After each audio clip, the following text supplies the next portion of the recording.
Welcome to the Swank Golf Podcast, a podcast for new golfers, old golfers, and everybody in between. I'm your host, Nadir, and on this podcast, we'll be discussing my journey and others by interviewing golfers of all skill sets that I know and that I meet along the way. Welcome to the Swank Golf Podcast. We got a good show for y'all this week. Got a really good guest, sales professional, avid golfer, and a golfer that definitely knows his way around the course.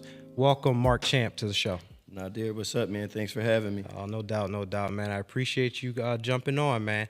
I kind of just want to set the scene a little bit. When we first met, I don't know if you remember this, but this was maybe like 2.5, 3 years ago when I first moved back from California. Bill invited me out to play with you guys. You guys had a foursome already, and it was me and Bill, so it was six of us. And we were actually playing a hole behind you guys the whole time. And it actually was a good thing, too, because my game was not suitable to be playing around strangers at the time. But since then, we've played a bunch of times, definitely a lot of simulator golf. And I just want to start with this question. How do you feel right now with your game? So I don't get to get out as much as I want, like you said. So I'm in sales. The weekdays, I would love to get out. Just doesn't have the time. My game right now, if I had to rate myself out of 10, I'm probably at like a 5 or a 6. Okay. Like we were just talking about, we got about 3 weeks until the actual golf season starts, and I'm like, I need to be at least hitting the ball in the fairway by April 1st. Right. So what are you doing to get there in this 3 weeks? What's going to be that thing that you do? What routine do you have to get you there? we are about to be at every course weekend. We about to do the ranges. I think we got to get the 5-iron set up and just start swinging the clubs. I'm going to pick my clubs up later today. I just got them reshafted again. Okay. Getting them prepared for this season. So once I get the clubs back, I think I'll start taking range sessions and just taking my time and making things happen. Okay. I remember one of the first times when we were at the simulator together, and you mentioned what kind of clubs that you have. Are these the same clubs that you had? Yep. What type of clubs are they? So I had the Kith P790. So the TaylorMade P790, just the Kith version of them. Okay. So you got new shafts in those. The shafts are the same. I got them re-epoxy. Oh, okay. Just to make sure that, keeping the club heads on. I actually just last week when I got out, my 8-iron club head got loose. And I was like, it's time to go get some epoxy and get these redone just to prepare myself for the season. That's on me, though. They say you got to take care of your clubs. I was leaving them in the car. You shouldn't leave them in the car overnight. Right. You got to keep them in a nice area, nice space, temperature controlled. Right. We lose sight of that because we're not pros. We're on the go. We're trying to get out when we can. Yeah. But it's kind of self-inflicted on that issue. Yeah. All right. Yeah, I understand that. My clubs are like my babies. I want to get some newer ones next year. That's the plan. But would you call yourself a gearhead when it comes to golf equipment? Yes. Yeah. Yes. Are you? Where do you get most of your information when you're trying to like research whether it's clubs or whatever? So, I follow most of the golf related things, the PGA things, just the other golf blogs. I got a couple of them that I follow on Instagram. But at this point, golf is fashion. Yeah. So I get a lot of what I see, the Steve Malbins and Eastside, Nike is always going to be a staple. So I just think by continuously following those, you're going to see some things. We're going to like some things. In regards to clubs, I follow I'm very much TaylorMade branded, right? Okay. Like I don't know who's doing what outside of TaylorMade. TaylorMade is the only golf brand that I follow on Instagram. Okay, I hear that. But not sponsored or anything, but just that's think the way it shakes out. The brand loyalty is for me is TaylorMade. I understand. I definitely got a lot of brand loyalty with a lot of things. Right now, I'm kind of dabbling with my research. At first, I was like, all right, I want to get everything Titleist, Yeah. my very first driver that I bought was a TS Titleist driver, and then I tried a Callaway Rogue, and it broke, and I was so happy that it did because I didn't like it, and I was like, man, I want my Titleist back. Yeah. So now I'm playing a TSI. You know, I'll go to the R and all that, but the TSI is working for me. Right. It's working for me. But with irons, I've been doing a lot of research, and I've been looking into like Sirixon and different brands. But I'm really diving in on like what's best for me because I got fitted for my clubs, but my swing speed is faster now, right? So my needs are kind of I need a different club now. Yeah. And so I've been diving in for that. How long have you been playing? So I've had clubs for a long time. Got introduced to the game probably around 2012, but I didn't start seriously taking this game as serious as I do until about 7 years ago. Okay.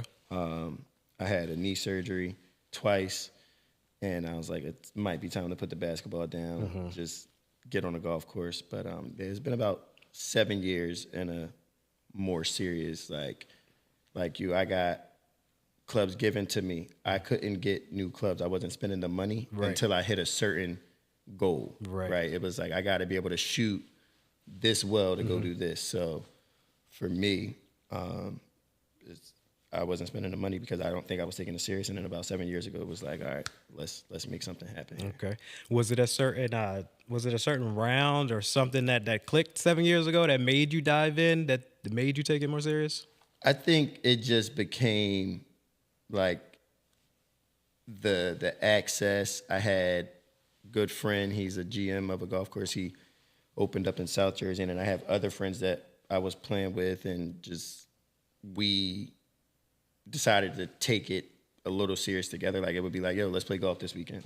And then when we both got rid of the basketball, it's like, well, this is our way to just get out and kick it and chill. Yeah. So I think that's kind of what took it there. It wasn't a certain round. I just think that life kind of happened, and it was like, all right, what can we do now? Right.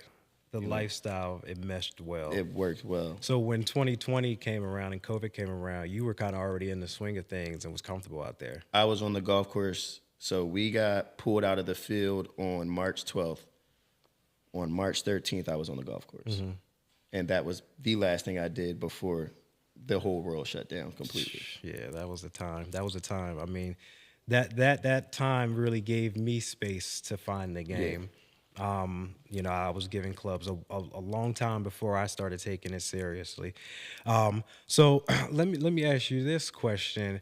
Coming into this next season, do you have any goals, you know, that would be different than what your goals were last year, or different than just going low? Do you have any like specific goals? I want to be more consistent. My driver is not my friend right now. You know, we were at 5-iron, and I can't even get it right there.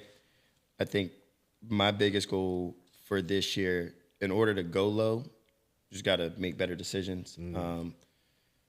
Going low is definitely the ultimate goal, but I just want to make better decisions this year on the golf course. I want to make the right swing, you know, play the right shot. And if I'm not doing that this year, then I'm still wasting time. Like, just to be honest, like if I'm not making right decisions on the golf course this year, I'm not going low. You know, of course, we've broken 90 already, right? You know, the consistency of staying in the 80s is what. Not yet. I'm trying to break 90s. We got you this year. This year, you'll get there. But definitely got to get low, you know. Yeah. Let's break 80 this year for once. Right. Probably not happening, but hey, but yeah, you gotta have shoot for something. Right, you gotta have something to shoot for. You know what though? Even though the season barely started, I've shot some of my best rounds already. So the fact that you saying that I might hit 90 this year, I'm with you. You got it. I'm with you. This is the year. I'm with I think this is gonna be a good year for golf for all of us. You know, we got a pretty big circle of golfers. I think we're all gonna do some good things with golf this year. And I think we're pushing each other. The community's getting bigger. We're pushing each other, and then also too, like setting examples for each other. Yeah. Because when I'm out there with people who are better than me, I'm learning as well. When it comes to decision making and things like that, shoot, even being on this show, when I'm talking to people, I'm taking in the information and seeing if I can apply it to my game. Far as your swing, do you if you have to work on your swing, are you hopping on YouTube? Are you getting a lesson? What are you doing? So I'm very fortunate. I have a chiropractor that is TPI certified, so Titleist Performance Institute. Okay. He is helping me get into the right shape to be able to move the right way, because all of that comes down to mobility. Yeah. Like, your swing is not just getting up there. Like, it's how are your legs working, how's your back working, your hips, and all of those things. So I'm working with my chiropractor there, and then also I have a few people that are trainers. Haven't really had the time to go get some true lessons yet, but I would like to set up some time to do that this year, to also just perfect whatever swing I do end up with once I'm fully adjusted and out playing. Like, how are we going to swing the club this year? I do a lot of out the in. Got to get more just accurate. So whatever I figure out, definitely want to try to work with some people to get me where I need to be. Yeah, the body and having it in the right shape is really important. And you don't have to be Arnold Schwarzenegger out there, but having the flexibility not to even hurt yourself too. At the age that we're at right now, so you might get up there, try to swing out your shoes and break your back. It's over. Not really break your back, but you get what I'm saying. You definitely could pull a muscle. You can pull a muscle. We are not young anymore. Yeah, sometimes if I play multiple days in a row, that third day, I'm just not shit. I'm not swinging it good. It's because my body can't take 3 days in a row. But I think just because I got the time or availability, I should do it. But I'm not getting the best out of my body. No, Yeah. and I think I know I do for sure. I am the park and play king. Yeah. I will pull up 5 minutes before tee time, walk up, put my shoes on, and see you at the tee box. There's no stretching involved. There's not much involved. And that's also a problem with just how we start off, right? Like, you can't expect to play a good round or start off with a good round if you're not out there swinging, going to the range, doing all those things before the golf. We get lucky. Yeah. And One thing that I started doing, I mentioned this before, is that I used to go to the range an hour before tee time. And I'm hitting not every club, but I'm hitting a lot of my clubs from the bottom of the bag. And then by the time you tee off, I mean, you wasted all your good shots and all your good energy on the range, So now I'm like, you give me 20 minutes, but I'm stretching maybe for, most of that time in between my shots. I got like a little routine that I do with my my whip it thing. You got to warm the back up. So let me ask you this, this is for the viewers. For someone that's on the fence, they want to get into golf, what would you tell them? just do it. Right. Find somebody that if they play, ask them the questions, see if you could get out with them. I'm not saying see them at the golf course, but if you do have a true interest in the game, let's go set up some range time. What do you like about the game and why do you like it? Like, most people think that we're playing golf in ways that we're really not, right? Like, I go to the golf course after work because it gives me time to just clear out. Right. Like, I'm zoned out. I've had a long day. I've spoken to 30, 40, 50 doctors. I'm going out here just to relax. And, when we out with the homies, we're going out there just because we don't get to see each other. We don't get to talk to each other. But the golf course is where we just, how was the week? You good? Right. Yeah. That is, we are doing some fellowship. We just find somebody if you are really interested. Yeah. They're out there. We're out there. Yeah, that's the truth. That's the truth. What's a misconception for a lot of people, you think, like leading into it? Like, what's something that you think that people think and that they're completely wrong about?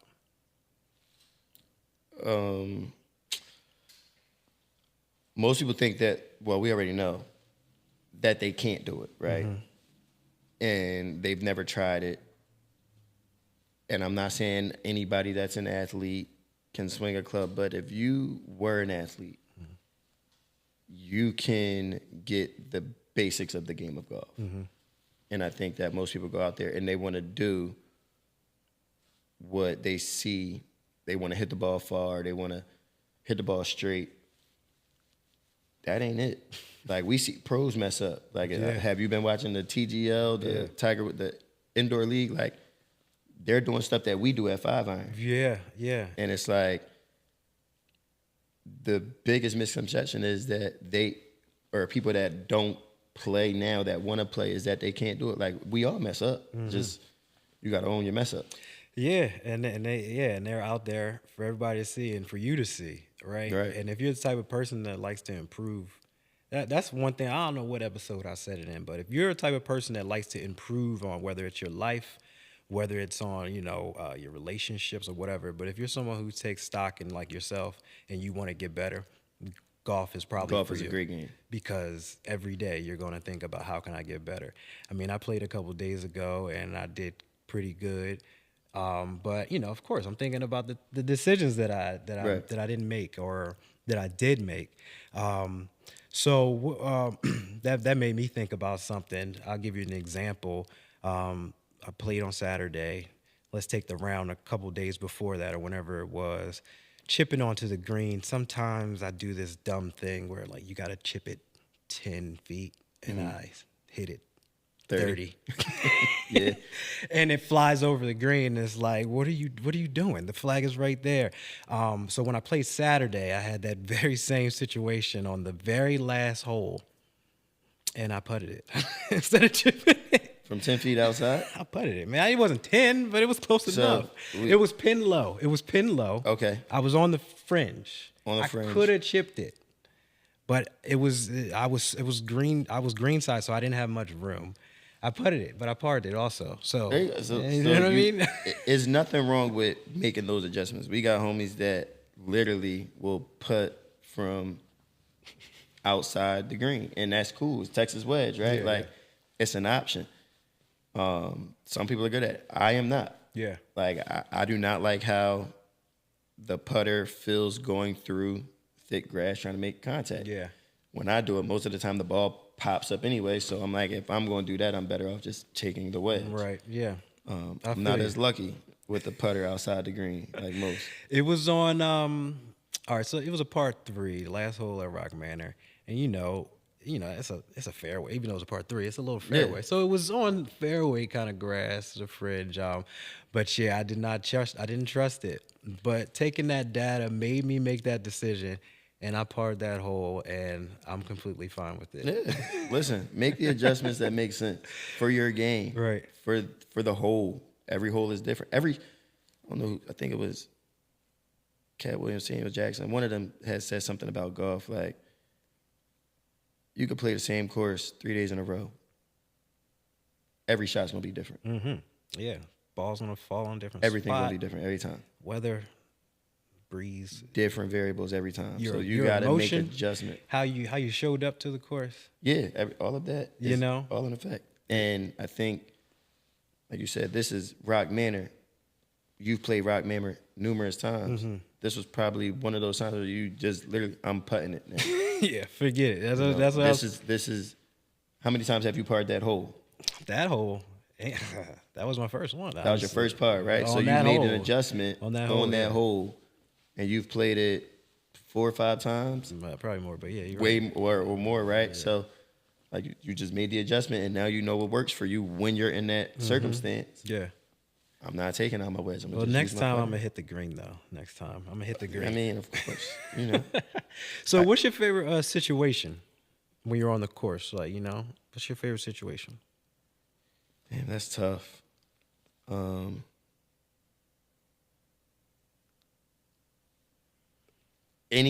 would say if I can use my 3-wood. So like a par 5 where I'm able to get off the tee and use my 3-wood to get me there. Like I like to try to eagle things. Okay. I've gotten a couple eagles. I got a hole in one. Okay. Right? So Okay. Hole in one. If I can use my 3-wood, I am very happy. Okay. Very, very cool. So that's a part of the game that I was searching for an answer. I think I got that answer now. It's a 7-wood.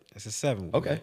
I got a 7-wood that's a cheating club. Yeah, hey man, that's what. Look, I do my research, and it was like, oh, Scotty Scheffler pulled out the 7-wood. I was like, oh, I got to pull out a 7-wood. Yeah. I mean, I definitely, I am not mad at the 7-wood. You know, Bill has one. He crushes his, and I'm like, damn, do I need to make an adjustment? We were out with last week when we were at 5-iron. Chill hit mine a few times, and he said the same thing. It's a club. You can hit it really far. You can be accurate with Yeah. it, and then it's shorter, so it's like you can make it do what you want it to do. Right. You can even like hit it really low and just do a runner if you want. And that's where I lack. Like, I can control my 3-wood pretty well, but my biggest issue is I have nothing that really gaps 3-wood and 4-iron. Yeah. So yeah. And I find myself starting to use my 4-iron less and less. Mm-hmm. So I might need to do some research. I might just have you do the research for me. Hey, since you're out here doing it, man. Hey, I might put you in the right direction. Hey, listen, I need All a we club. know is we need a tailor-made 7-wood. I'm gonna be honest with you. I think I might try something different. Okay. I'm probably gonna shop around for a new driver this year. I have a 10.5 degree. Mm-hmm. Want to go lower. Okay. And I was just telling this to Bill, like, I think it might be time to do something different with the driver. Yeah. I went and looked at, when I dropped off my irons, I did look at the Strixon driver. Mm-hmm. Very nice, you know, different. Yeah. That's what my 7-wood is. My 7-wood is Rixon. Oh, yeah.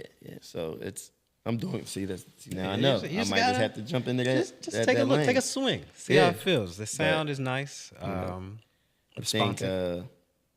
we're not sponsored, so brand loyalty does Yeah. not need to be a thing right now. No. And I just have not been able to hit this. I got the TaylorMade Stealth. I've had multiple drivers. My best driver was my TaylorMade R7, Okay. and I loved it. I was fairways more often than not. In this Stealth, like, I'm hitting it well, but I'm not hitting it how I want. I honestly can play 3-wood almost throughout the entire course without the driver. Right. And I'm cool with that. But why do I have this driver? Right. So Yeah. It just might be time. Might be time to go down on Yeah. degree. My title says it's a 10. It's a 10-degree driver. I actually cut my shaft. I cut my shaft too. Yeah, man, I'm like a scientist, dude. I mean, you gonna give me the time? you got to do it. I'm right? a tinker. And during the winter time, I kind of take that time to see what I can do. So one thing that I love about the game is, 100 yards out. I pulled my 50-degree wedge out, and just hitting the green from 100 yards out is so therapeutic to me because you can hear it.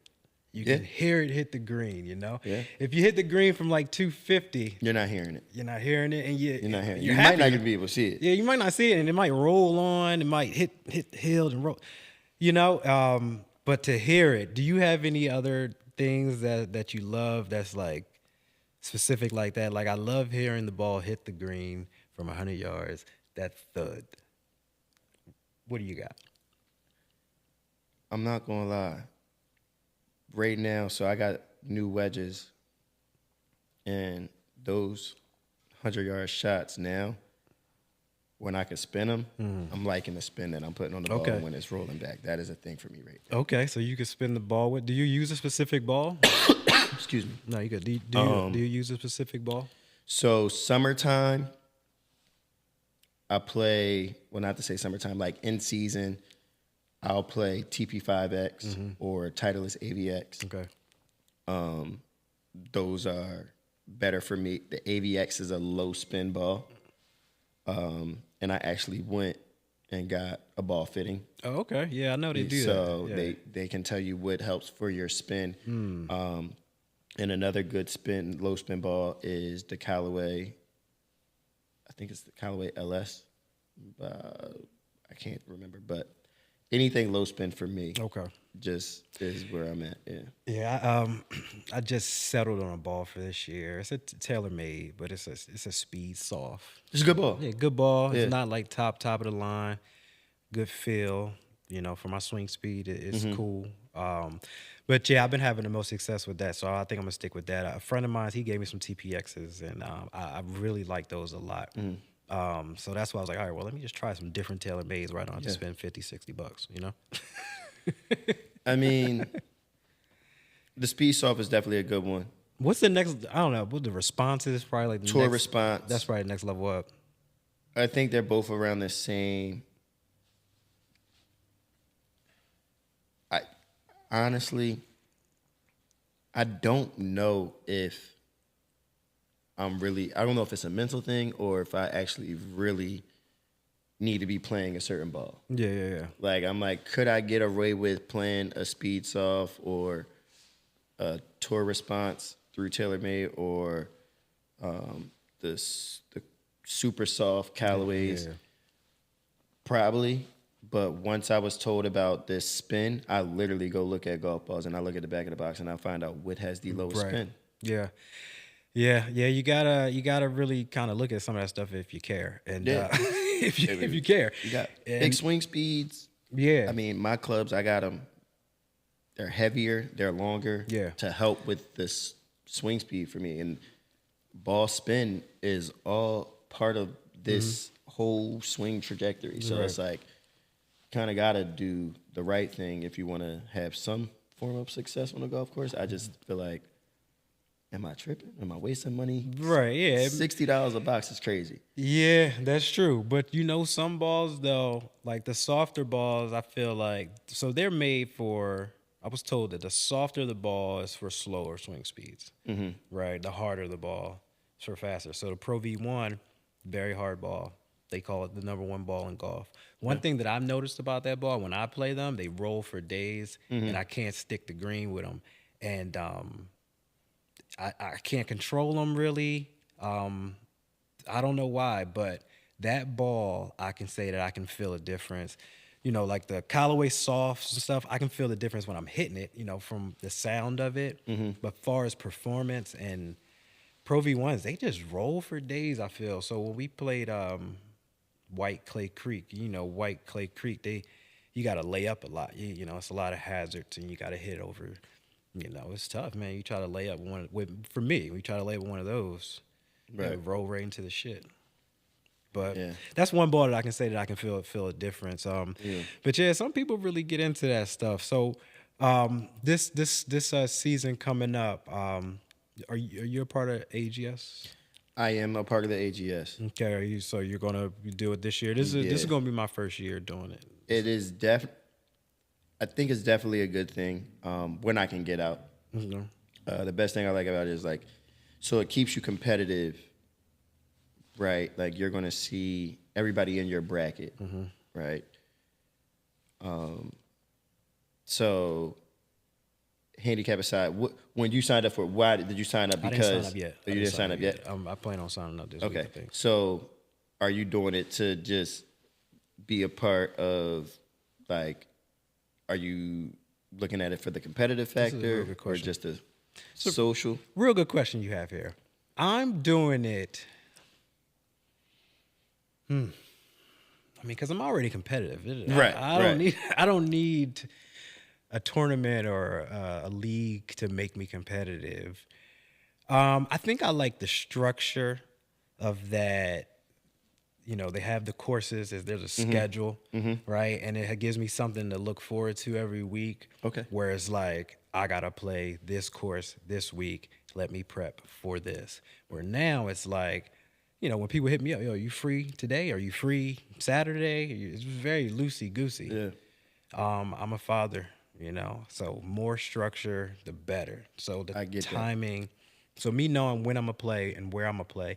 And then the other side is the camaraderie. I mean, I know a lot of you guys are a part of it. So, certain conversations you would like to be a part of. And then my game, I feel comfortable enough traveling with it. I feel comfortable enough signing my name on a piece of paper, especially if there's brackets for skill level. Yeah.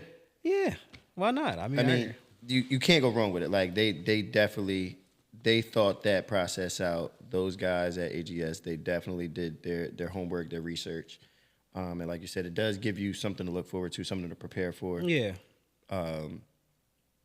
I try my best to get as many AGS rounds as I can, but it's so hard because you want to do them with the homies, right? Yeah. And then sometimes you can't.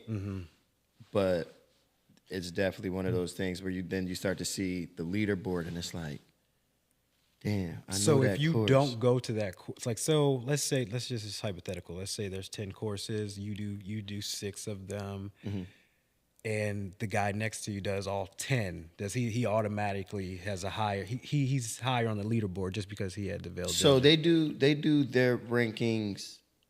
I believe they do it a couple different ways. So like when you play the course, there's going to be rankings of how well you did on the course, right? Like, and then overall throughout the year, you also get points. Okay. It's kind of like being on tour, right? You get a certain amount of points for the courses that you play as well, and you can have another ranking on the leaderboard.